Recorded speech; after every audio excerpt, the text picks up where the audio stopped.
Good afternoon, folks.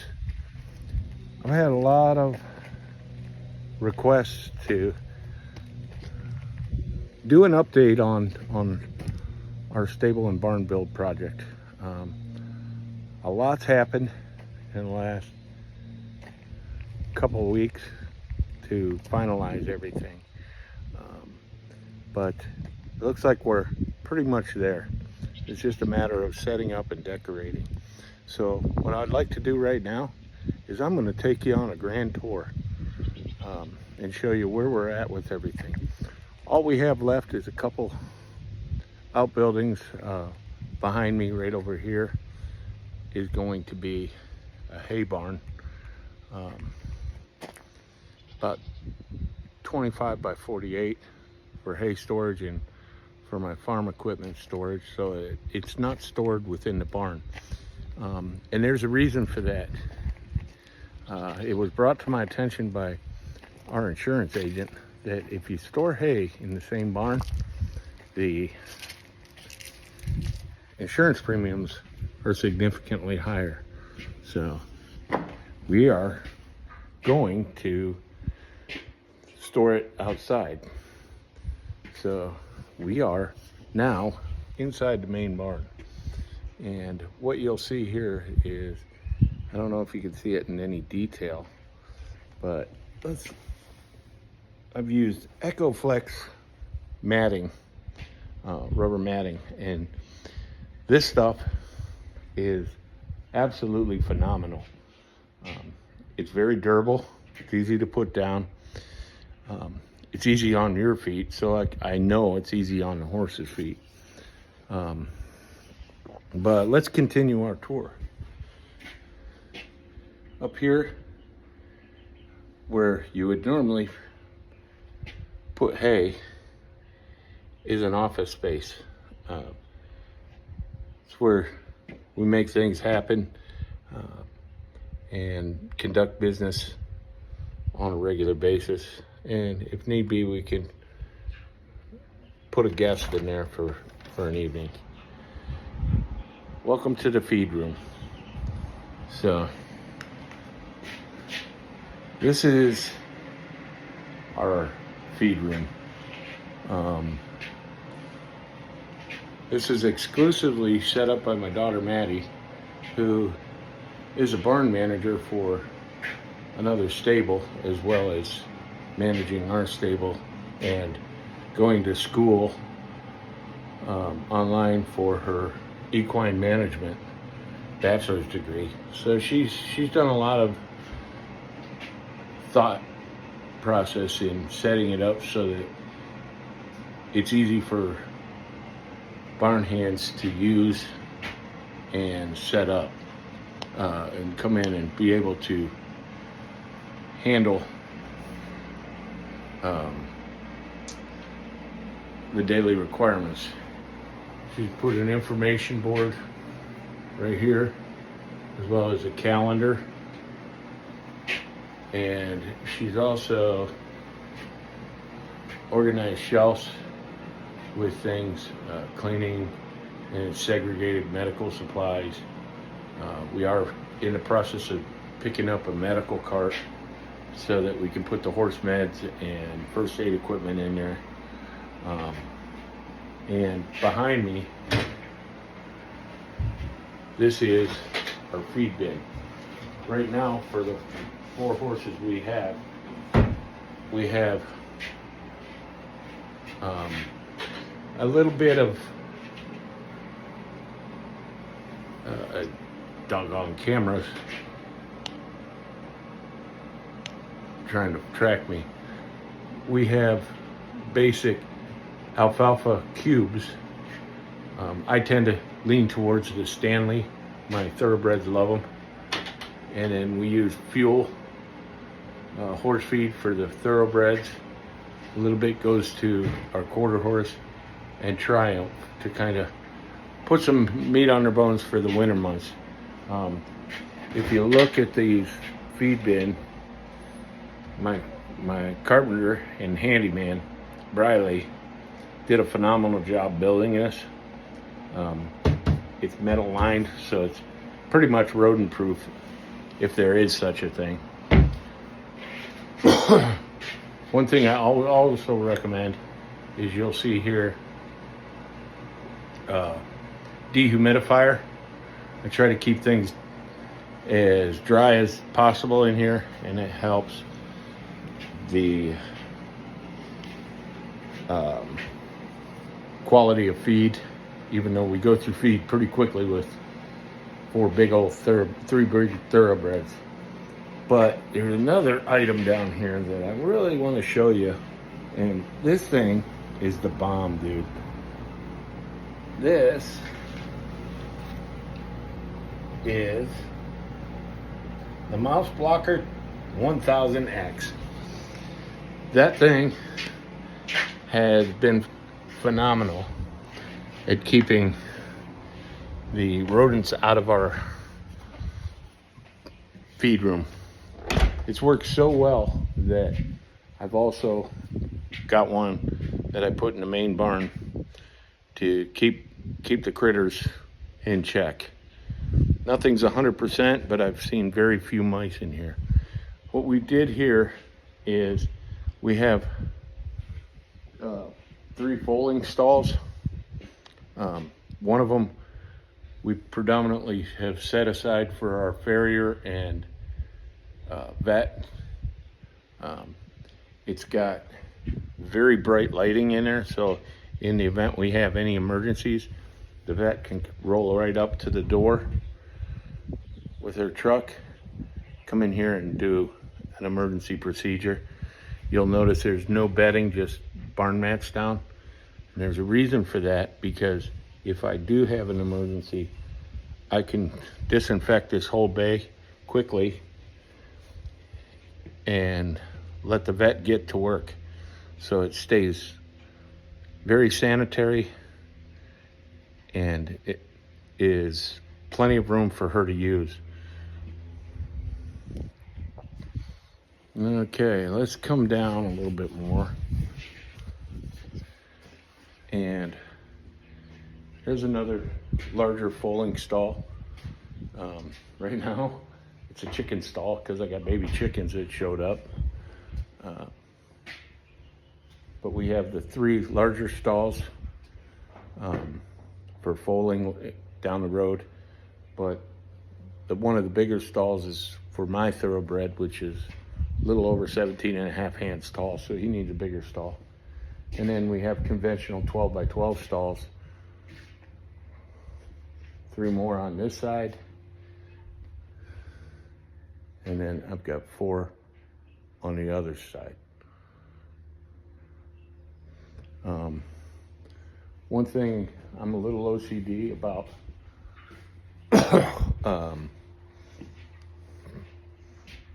keeping things in their proper place, so that when it's time to clean a stall or to clean the aisleway, I have everything I need right here hanging. Muck forks, rakes, wheelbarrow, readily accessible, and it makes it easier for your barn hand or myself to do what I have to do. The aisleways are plenty wide enough. It's a little difficult. It's too wide for cross tying, but we're gonna put up a hitching post outside so that all that can be taken care of outside. Eventually, we've got some other plans that are gonna come with the expansion. Here at the East pasture, we've had a ton of rain, so we're always fighting the drainage issue. If you look behind me, we've installed in each pasture a drinking post. They're automatic waters, no maintenance, no algae, no freeze ups. I haven't had to clean a single water trough this summer, and I expect the same this winter. Eventually, there's going to be a wash stall right here, And I've also got hydrants over here so I can run water to that easily. Having the proper equipment, and I'll do a review on it later, I have a pasture scoop that I drag behind the ATV, and that cleans up the manure in the field, breaks it up a little bit so that I can compost it and spread it on the field. Try and recycle as much as I can in the gardens and keep the pasture clean as possible and as sanitary as possible, so I don't have issues with bot flies and flies and things like that. Here behind me is a utility room, and we've got an ice machine, water filtration and softener, and reverse osmosis for drinking water. I can't say enough about that system. It's a Connecticut system, and if you're not familiar with them, reach out to me. I can put you in touch with the guy who could give you the full scoop. It is the bomb. My horses and family drink some of the best water that you can get, better than any bottled water on the market. We do have a washroom with a deep sink. Kind of keeps the traffic out of the main house when we start boarding horses. And then right across the hall is the tack room. This is still in the process of being set up. And the biggest thing is we're going to put saddle racks across the wall so that the saddles and bridles can all be hung appropriately. And again, one of the enemies of leather is moisture. I've got a dehumidifier in here as well that keeps the humidity level at or below 50%. Up above, I have really bright lighting because I'm going to put a workbench in here so I can work on saddles and leather work and repairs. And as I've gotten older, I need better lights.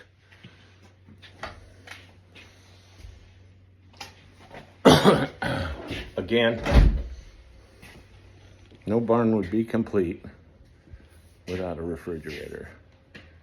And this is where we store some of the meds. And the necessities for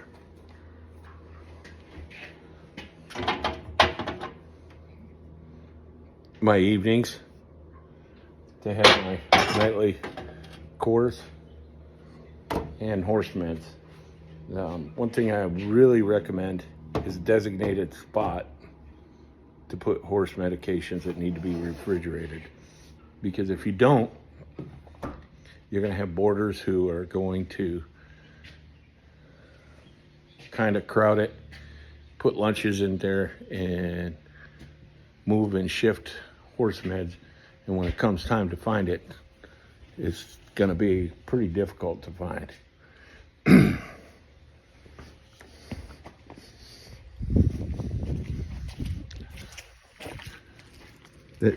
We're still waiting for the entry slabs to come in that are going to be slanted so that it drains away from the building. And what we're going to do is to deal with this mud issue is I'm going to put in a French drain and a sump along the riding arena to help it drain faster and dry out much quicker. We have two pastures, an east and a west pasture of approximately 6 acres, which is adequate now for 4 horses. But in the front area, we have an additional 10 to 12 acres available. Right now I've got it currently farmed and leased out to a farmer for soybean, which will help regenerate the soil so that when he harvests it here this fall, we have a very good nitrogen count in the soil to help promote pasture grass growth. The other thing we've done is we've lit the arena.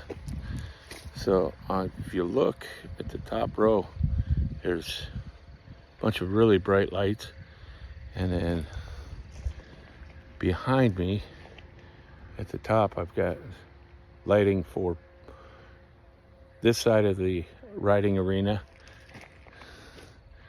and the round pen.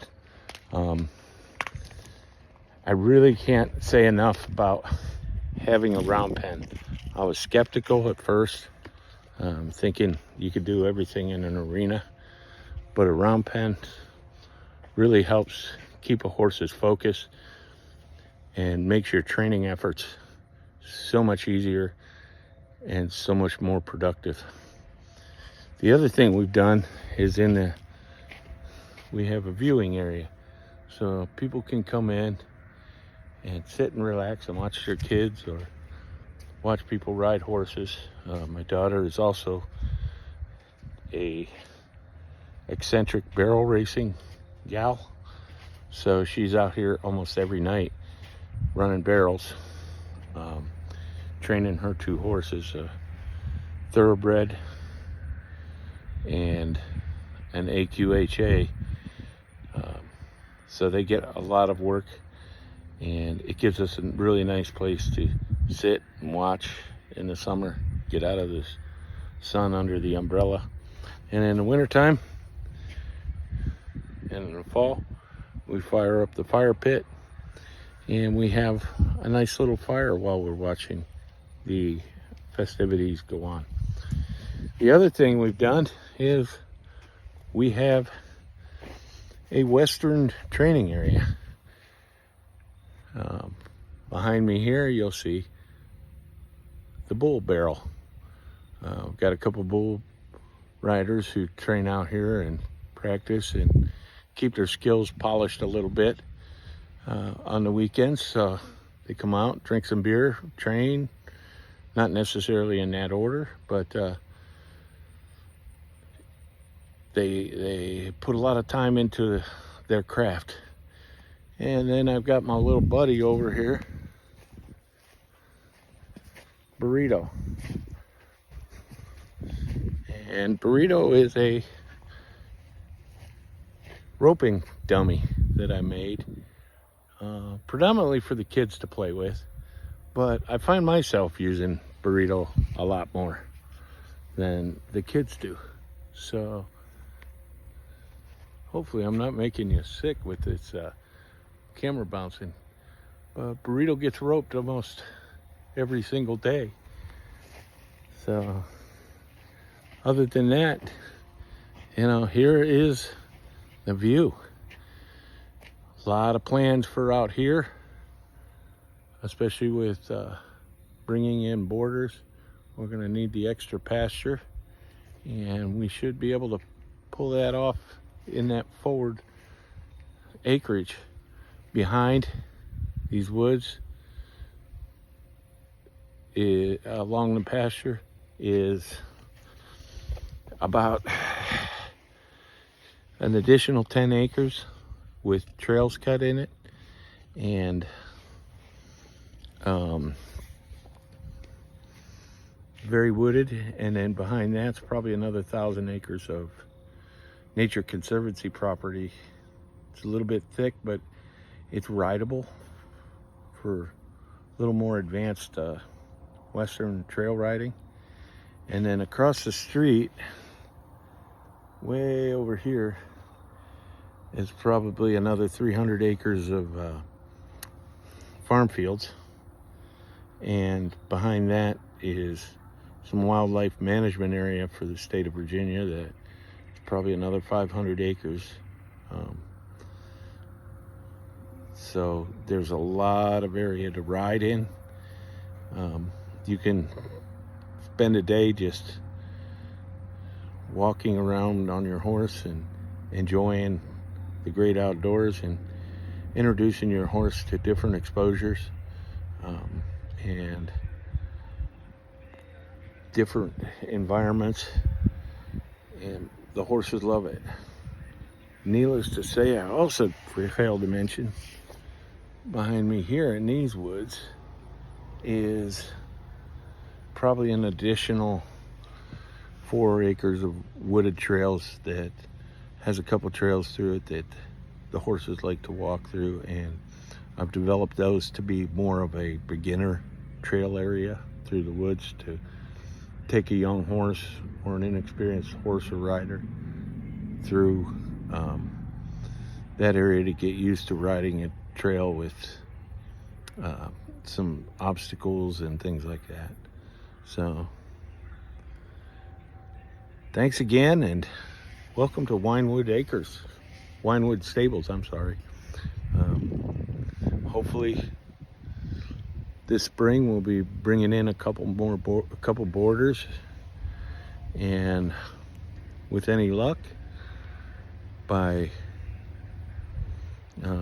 late fall we should have possibly a mare ready to give birth to our first foal. But that's the plan, and stay tuned. And like always, happy trails.